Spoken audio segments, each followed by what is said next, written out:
They tell you that silence is peaceful. But the silence in Selkirk on that October morning was not peace, it was annihilation. Imagine opening a door and seeing 7 beds still made, sheets tucked in sharp corners, pillows undisturbed, and realizing the bodies that once warmed them had evaporated from existence. No scream in the night, no broken glass, no trace of struggle. It was as if the 7 Thornfield sisters had been erased with the precision of a surgeon's scalpel. The youngest, Rebecca, just 14, was known for leaving her books scattered across the floor. Yet that night not a single page fluttered out of place. What kind of force can remove 7 human beings without leaving behind a single imperfection? And more importantly, who benefits when innocence vanishes into the abyss? The sheriff's report, sealed away by federal order for nearly 80 years, whispered of something far darker than a disappearance. The rooms had been searched, yes, drawers opened, closets disturbed, but not a thing was taken. Jewelry left in plain sight, banknotes untouched. Even the shoes by the bedside remained neatly aligned. Whoever moved through those rooms wasn't searching for objects, they were cataloging, inspecting, choosing. That report contained only one handwritten line that was blacked out in every surviving copy. It was done with knowledge of the house, knowledge of the family, and knowledge of the girls. But ask yourself what power in 1899 Montana could demand an investigation be sealed by Washington authorities? What kind of crime had to be buried so deep it would never reach a courtroom? When the townsfolk asked questions, they were met with silence. Gabriel Thornfield, the girl's father, never spoke publicly about that night again, and the very men who claimed to be his friends stopped visiting the mansion on Maple Street, as if simply being seen near that house might tether them to something unspeakable. But here's what you were never meant to hear. The Thornfield sisters were not the first to vanish. They were only the first whose disappearance could no longer be explained away with polite lies about new opportunities or trips eastward. This was not a single family's tragedy. It was a carefully masked extraction. And if you've made it this far, you're already standing in the shadow of something men have killed to protect. Selkirk in 1899 was no stranger to hardship. Miners crushed under rock, families wiped out by epidemics, homesteaders broken by a winter too cruel for survival. Loss was woven into the fabric of frontier life. But the Thornfield case was different. Death could be explained. Disappearance could not. For 7 sisters to vanish without a trace shattered the town's fragile sense of order. Yet beneath the surface, whispers spread quickly. Some said Gabriel himself had sold his daughters to forces more powerful than the law. Others claimed the railroad tycoons, who had sunk their claws into every inch of Montana, had found uses for young women that polite company dared not name. Still others, quieter voices, suggested something older, something that had stalked the Bitterroot Valley long before Selkirk was built, had simply claimed its price. But here's what most people miss. The Thornfields were not ordinary frontier girls. Each of them possessed a gift. Margaret, the eldest, taught with methods so advanced she was accused of infecting her students with dangerous ideas. Catherine's art had begun drawing buyers from Chicago canvases, capturing the valley's ridges with unnerving vitality, as though the mountains themselves were watching. The twins were entrepreneurs before the word had currency, employing other women and defying the unspoken rule that men held all commerce. Sarah's voice carried through the church walls with such resonance that some miners swore it steadied their hands underground. Grace, barely 17, was already running complex financial accounts with an instinct that unsettled the very bankers who courted her father's business. And Rebecca, only a child, possessed an empathy so pure that even hardened ranchers softened around her. Do you see it yet? The 7 sisters weren't just beloved, they were becoming powerful. Too powerful. In a town swelling with Eastern investors, secret societies, and government men who wore respectability like a mask, the Thornfield daughters represented something dangerous. Uncontainable influence in the wrong hands. The morning after their disappearance, Washington wired Selkirk with orders. No newspaper stories beyond family matter. No county records filed. No public inquest permitted. Within weeks, the town learned not to ask. Those who pressed too hard found themselves quietly ruined, a shop suddenly foreclosed, a claim in the mines reassigned, a family forced to move without explanation. Selkirk learned obedience, the kind that creeps into a man's bones when he realizes certain names, certain events, are never to be spoken aloud. Understand this. The disappearance of the 7 sisters was not an accident of fate. It was a demonstration, a message carved into silence. And it was only the beginning. The mansion on Maple Street still stood, but after that October night it became something more than a home. It became a shrine of absence. Curtains remained drawn. Candles burned in windows at odd hours, though no one could recall who lit them. Some nights, neighbors swore they heard piano keys echoing faintly, though no instrument was ever found inside. Gabriel Thornfield himself seemed to disintegrate before their eyes. Once a booming merchant whose handshake could seal a contract, he turned into a hollow specter, wandering the depot, muttering to strangers about debts already paid in blood. And yet he was never touched by ruin. His businesses prospered. His contracts held. It was as if some unseen hand ensured his survival while devouring everything that gave him purpose. That was the true horror of Selkirk. No one knew whether Gabriel was victim or conspirator. Did he barter his daughters for protection? Or was he punished, forced to watch his empire grow even as his bloodline was erased? The people of Selkirk learned quickly not to speculate in public. Questions turned into accidents. A miner who spoke too freely about Thornfield's bargain was found face down in the Bitterroot River, pockets filled with stones. A teacher who whispered theories about federal involvement was dismissed overnight, her boarding house emptied before dawn. By 1901, the 7 sisters had become less a tragedy and more a taboo, a silence stitched into the town's identity. But the records, the ones the government sealed, tell us something chilling. They describe a network. Reports of missing girls in Idaho mining towns. Disappearances in Wyoming settlements. Boarding houses in Denver emptied overnight. The pattern was invisible if you looked at only one town. But from Washington's view, it was a web. A system of extraction, concealed by the churn of Western expansion. Girls removed like assets, identities erased, families silenced. And in every case, someone in power benefited, new trade routes secured, strikes broken, property seized. You have to ask yourself, was Selkirk chosen because the sisters represented potential? Or because their absence would send a message to the frontier that no family, no matter how admired, was untouchable? The answer is darker than either.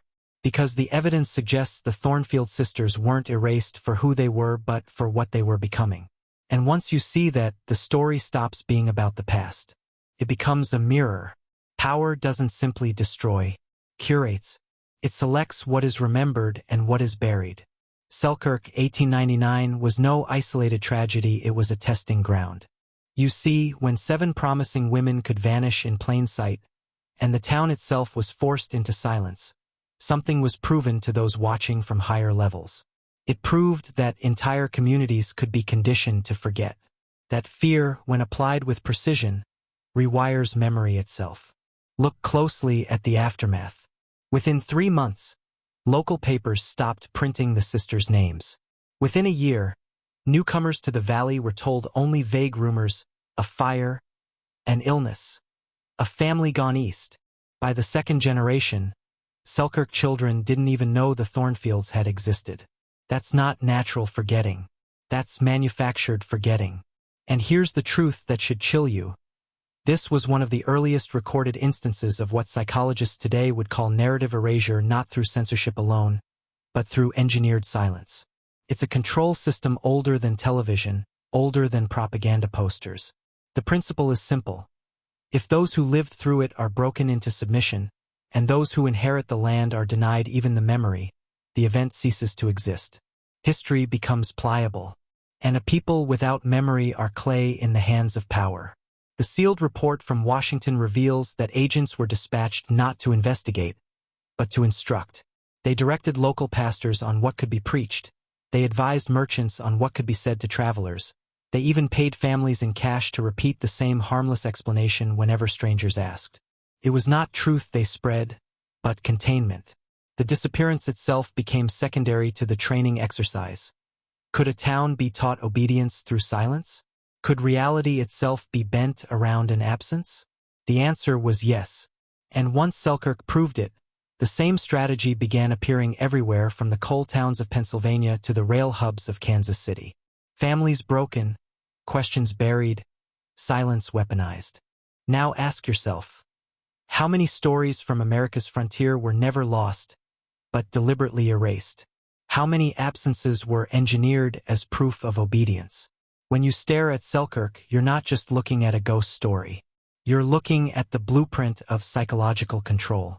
And the 7 Thornfield sisters were not just victims, they were the test subjects for a system that still operates today.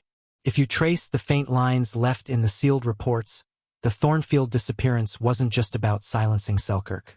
It was about feeding something larger, an underground economy that thrived on vanished lives. Behind the polished halls of the Northern Pacific Railroad, behind the sealed offices of federal agents and the locked doors of Masonic lodges, there ran a hidden artery, the trafficking of human potential. Not the broken and unwanted, but the talented, the gifted, the rare. The Thornfield sisters fit a profile.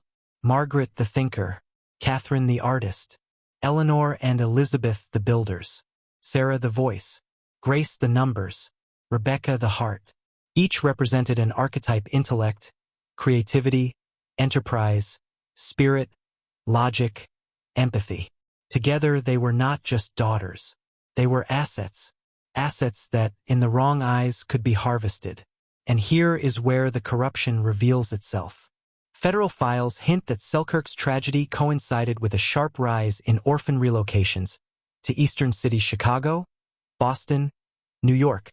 Families reported dead, yet children arriving on trains with no traceable record. Boarding schools sponsored by charitable organizations suddenly flush with funds. Names changed, birth records altered. From the outside, it looked like philanthropy. On the inside, it was procurement. Understand this: trafficking at that level was never about money alone. It was about influence, control. Imagine a senator with a secret household staff of young women who could be disposed of without consequence. Imagine industrial barons acquiring gifted minds under the guise of adoption. Imagine religious institutions securing the loyalty of the desperate by holding their past hostage. That was the true currency: obedience extracted through possession. The Thornfield sisters weren't the only ones taken. They were simply the most visible, a cluster of brilliance too obvious to erase without leaving ripples.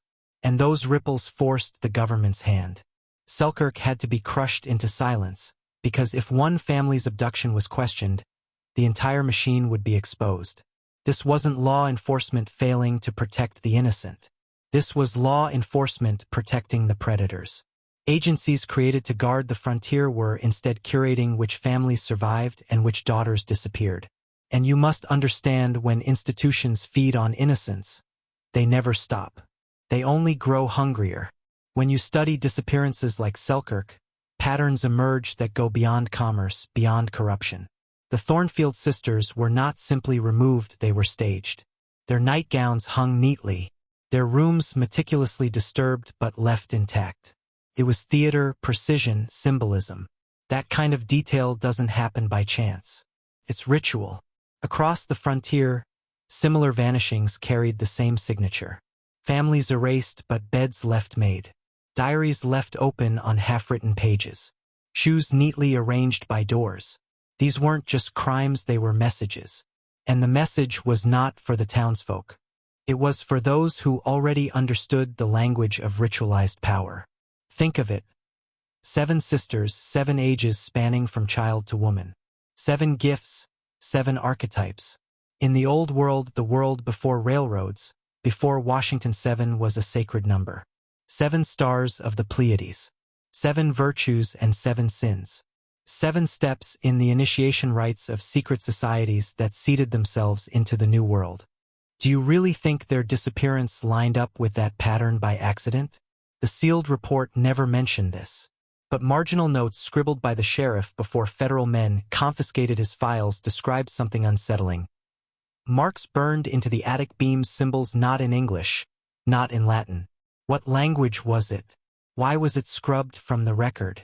And why did every copy of his notes vanish from the county archive within a week? Here's the truth most men will never face. Power is not content with wealth alone. True power requires theater sacrifice, symbols, the rewriting of reality through ritual. And the Thornfield sisters were not just abducted, they were offered. Offered as proof that the network moving westward had claimed its dominion. When Selkirk obeyed, when the town sealed its lips and learned to worship silence, the ritual was complete. The sisters were gone, and in their place stood a new order, one where men in suits and rings dictated which lives mattered, and which would be erased to feed the machinery of control. This was no longer about Montana. This was about America, about what kind of nation was being built in blood and silence at the turn of the century. And once you see the ritual, you start to wonder, how many sacrifices have been hidden under the name of progress? The mistake most people make is assuming that rituals like Selkirk's were only about the victims. They weren't.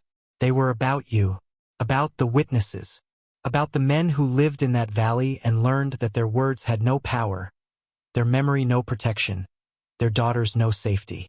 The sisters vanished, yes, but the real operation was the conditioning of the town itself. Think of the psychology. A man who sees 7 lives erased without a scream begins to doubt his own senses. A community told to remain silent starts censoring itself before the law even arrives. Over time, fear mutates into obedience, and obedience hardens into loyalty. This is how institutions build control, not by killing one body, but by enslaving 1,000 minds that remain behind. Selkirk became a case study in how to train a people to submit. It was not just about silence, but about internal policing. Neighbors turned against neighbors, afraid that one careless question might draw attention from above. Families stopped trusting each other. The illusion of community fractured into isolated households, each guarding their tongues. And in that isolation, the people became governable. This is the oldest trick of power, to turn tragedy into theater, and theater into obedience. Rome did it in the arenas, burning Christians alive while the crowd learned that resistance was futile. Medieval Europe did it with public hangings, turning executions into festivals of fear. Selkirk was simply the American frontier's version of bloodless sacrifice, hidden in ritual, designed not just to take, but to teach. Understand this. The Thornfield sisters were the spark, but the fire was psychological. The men of Selkirk woke every morning knowing they had failed. Failed their community, failed their daughters, failed themselves. And that guilt was cultivated, tended like a crop, until it bore the fruit of compliance. That's why the records matter. That's why the files were sealed. Not to protect a mystery, but to protect a method. Because once you recognize the pattern, you see it everywhere. In the way wars are remembered. In the way scandals disappear. In the way your own doubts are used against you. The true disappearance in Selkirk wasn't the 7 sisters. It was the disappearance of a people's will to resist. Selkirk was not an isolated wound. It was a fracture line in a map of silence that stretched across the continent. When you trace the archives, when you read the scraps that survived official disposal, the same pattern emerges. Sudden vanishings, sealed reports, towns taught to forget. Idaho, 1895, 3 sisters gone from a boarding house near Coeur d'Alene. No footprints in the snow. Wyoming, 1902, a ranch family erased overnight. Dinner still warm on the table. Colorado, mining towns, Dakota settlements, Missouri river ports, all carrying the same signature. But every time, the federal line was identical. Family matter. Local issue. Closed. These weren't failures of law. They were the design of law. A machinery where state authority did not protect the people but curated their obedience. And that machinery had 2 faces. To the public, it was progress. Railroads, schools, industry, the march of civilization westward. But in the shadows, it was something colder, a testing ground for psychological governance, where entire communities were conditioned through absence and fear. The railroads weren't just steel lines carrying goods. They were arteries of silence. Towns connected not just by commerce, but by controlled forgetting. Word of a disappearance would travel east, but by the time it reached Chicago, it was already rewritten, stripped of its teeth, diluted into rumor. And in Washington, the reports were not shelved. They were studied, cross-referenced, compared. Each town became a chapter in a handbook of control. How quickly people broke, how deeply silence could be planted, how effectively guilt could keep men docile. And here's the revelation that should unsettle you most. Selkirk was not the greatest tragedy. It was simply the one that slipped through the cracks long enough for whispers to survive. The others, the disappearances no one dares record.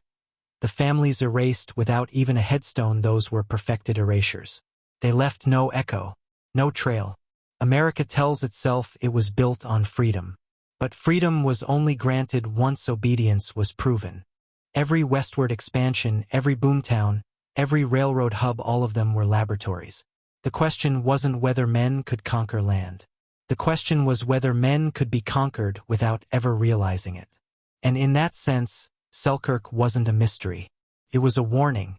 By now, you may be thinking Selkirk is just history, a ghost story of the frontier, distant and irrelevant. But you are wrong.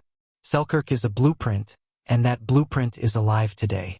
The methods that silenced a Montana town, that erased 7 young women without a trace, are still in operation. Not in the open, not in plain sight, but in the structures you accept as normal.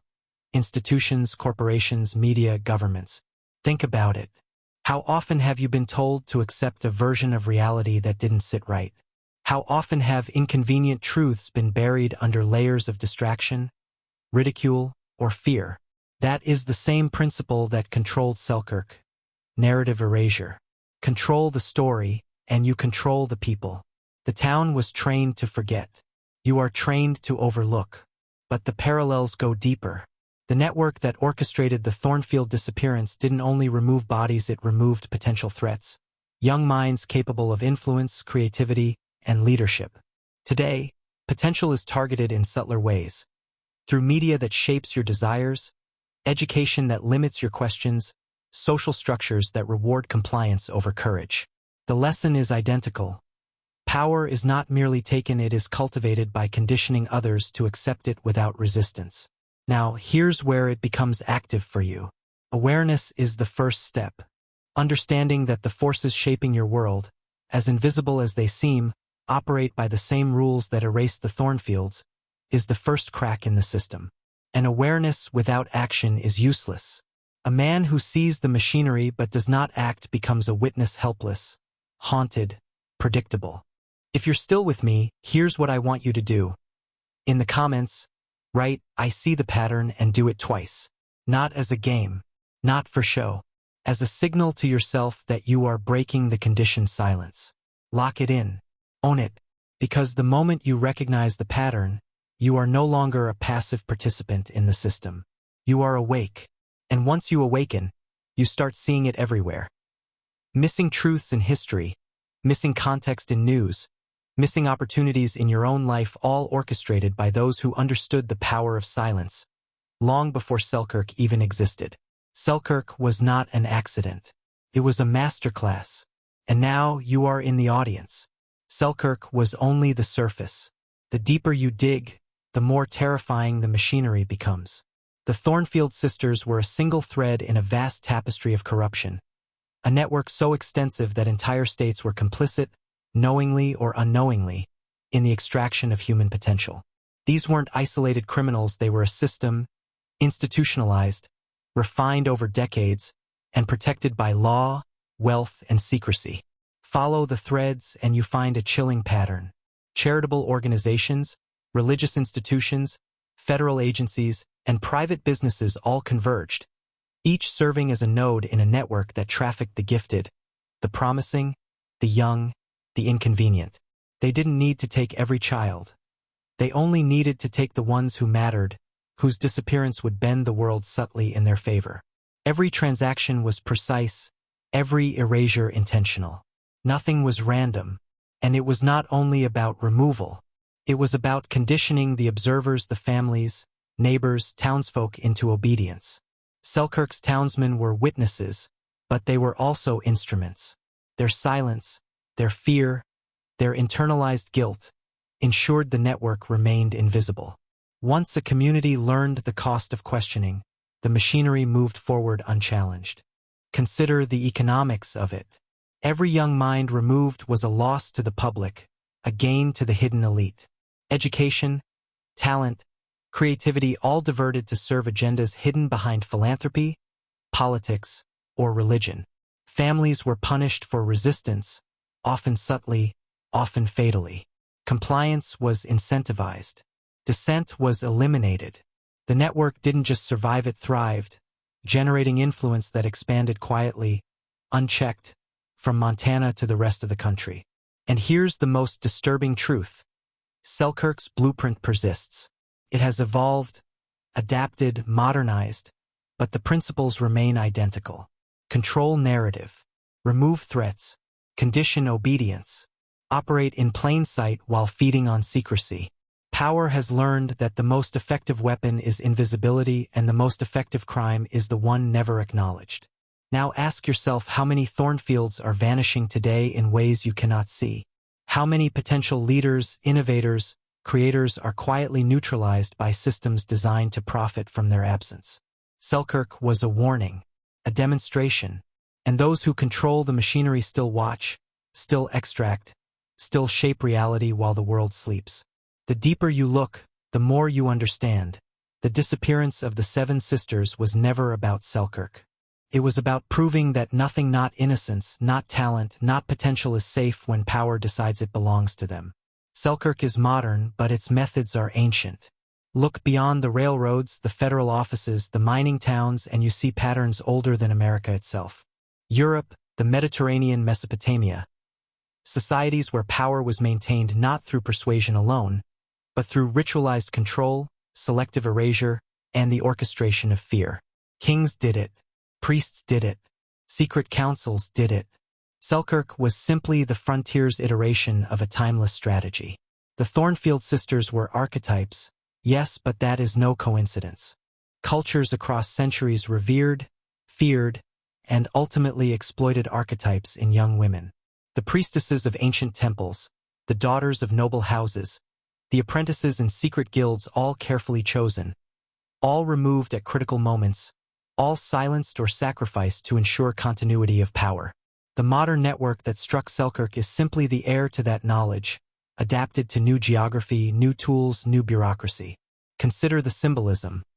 7 sisters, 7 ages, 7 gifts. The Pleiades, mythic guides, often associated with harvest, navigation, and divine oversight. By erasing them, Selkirk's perpetrators were not just taking lives, they were enacting a ritual rooted in ancient understanding. Remove the guiding lights, and the world stumbles blind. Remove influence, remove legacy, remove hope. Replace it with silence, and replace that silence with control. This is why the federal reports were sealed. This is why towns learned obedience instead of asking questions. Selkirk was a lesson written in blood and absence, a rehearsal of a system as old as civilization itself. The same logic repeats across time. The gifted, the influential, the archetypal, they cannot exist outside the will of those who claim power. History is littered with examples. Families vanish. Names are erased. Memory is rewritten. And yet we pretend it is random, natural, or accidental. Once you see it, you understand that Selkirk is not a local tragedy. It is a demonstration of civilization's dark core, a pattern of extraction and control stretching from ancient temples to modern boardrooms. Power thrives not when it is challenged, but when it invisibly shapes the choices of everyone else. And that is why learning Selkirk's story is dangerous. Because once you recognize the lineage, once you see the deliberate orchestration, you can no longer accept ignorance as comfort. You can no longer pretend history is neutral. You begin to see the invisible forces shaping your life, your choices, your world. Knowledge is dangerous, not because it kills, but because it awakens. Once you see the mechanisms that erased Selkirk, the machinery that silenced families, the systems that harvest potential while cultivating obedience, you cannot unsee them. And with vision comes responsibility and a burden most men are unprepared to carry. Imagine walking through your own town and knowing that the structures around you, schools, courts, religious institutions, corporations, are not neutral. Imagine understanding that every story you are told, Every narrative that comforts you may have been meticulously crafted to keep you compliant. Imagine realizing that the same principles that swallowed 7 Thornfield sisters could be applied to you, to your family, to your future. The mind recoils. It wants to turn away. It wants to return to ignorance. But it cannot. And here lies the true danger. Awareness of the pattern breeds unease, even paranoia. Not in a weak, fictional sense, but a piercing clarity that reality is malleable, that control is constant, and that power is not benevolent.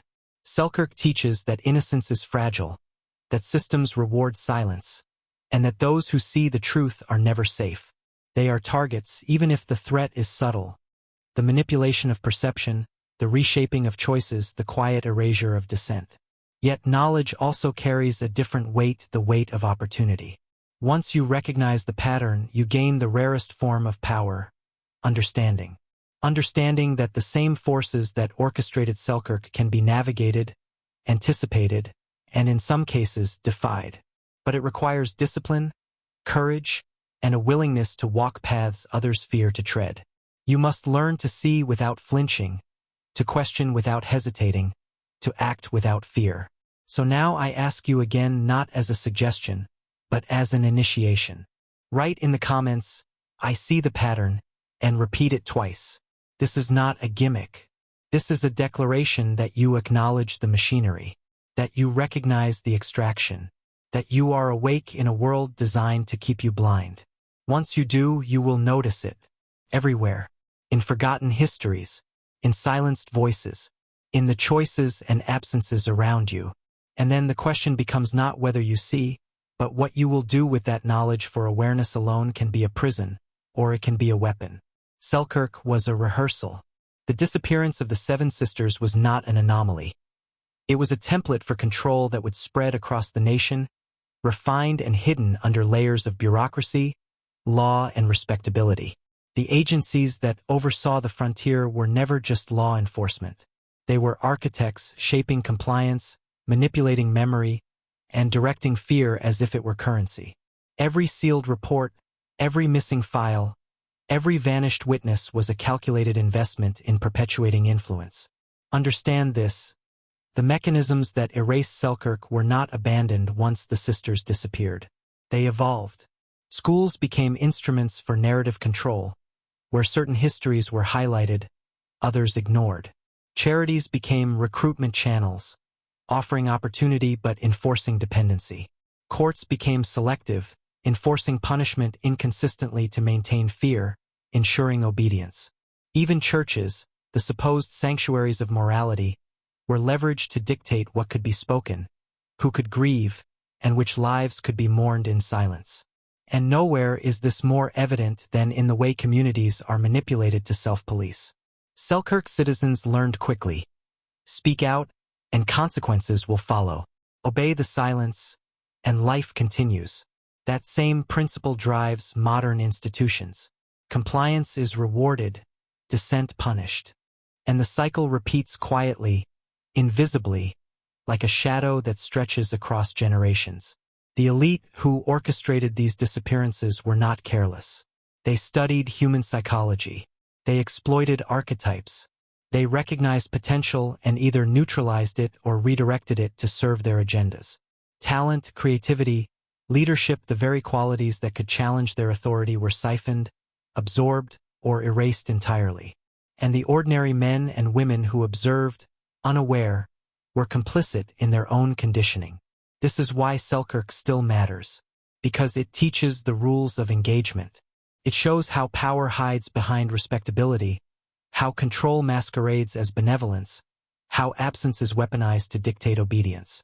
Every modern system of authority, corporate hierarchies, political institutions, media networks owes something to that blueprint. And now, having traced it from the mansion on Maple Street to the corridors of power, you understand why the Thornfield sisters were not just victims of Selkirk. They were the first lesson, the first warning, and the first spark that reveals the machinery operating even today. The question that remains for you, for anyone awake enough to see, is this: will you remain a passive observer, or will you step into the knowledge and use it before it shapes you without your consent? Awareness does not come without cost. To see the machinery of Selkirk and the wider system it represents is to accept exile from comfort. You no longer belong to the crowd that trusts authority, that believes official histories, that clings to the illusion of protection. You carry a different weight now, one that marks you, isolates you, and demands vigilance. The first cost is psychological. Once you see the pattern, you cannot return to the blindness of before.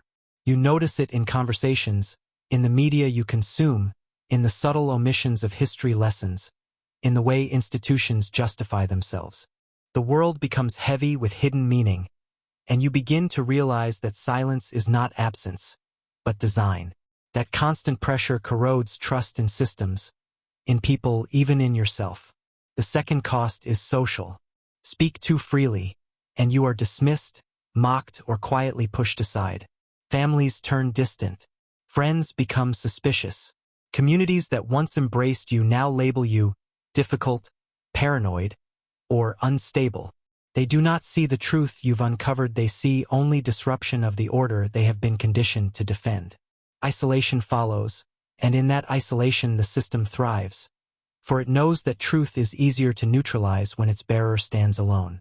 The third cost is material. Jobs vanish. Opportunities evaporate. Doors that once opened are quietly closed. It is not always overt, rarely is it dramatic, but the erosion is deliberate. Just as Selkirk erased the sisters' future, so too can the system erase yours, piece by piece, until you are left with nothing but the knowledge you carry. And yet, within that cost lies a paradoxical liberation. For once stripped of illusions, you are also stripped of fear. Once you recognize the methods of control, you become less vulnerable to them. Once you embrace the burden of knowledge, you become more difficult to silence. The sisters could not pass on their legacy, but you can carry it, if you choose to endure the weight. So ask yourself, are you prepared for the exile that comes with sight? Are you ready to lose comfort for clarity, safety for truth, belonging for freedom? Because this is what Selkirk demands. Not just memory, not just mourning, but the willingness to inherit its burden, and to pay the price of seeing what others cannot bear to look at. Selkirk is not past. Selkirk is present. The disappearance of the seven sisters was never merely a local tragedy, a story for historians or thrill seekers. It was a demonstration of a system that remains alive today, refined, hidden, and thriving under the guise of normalcy.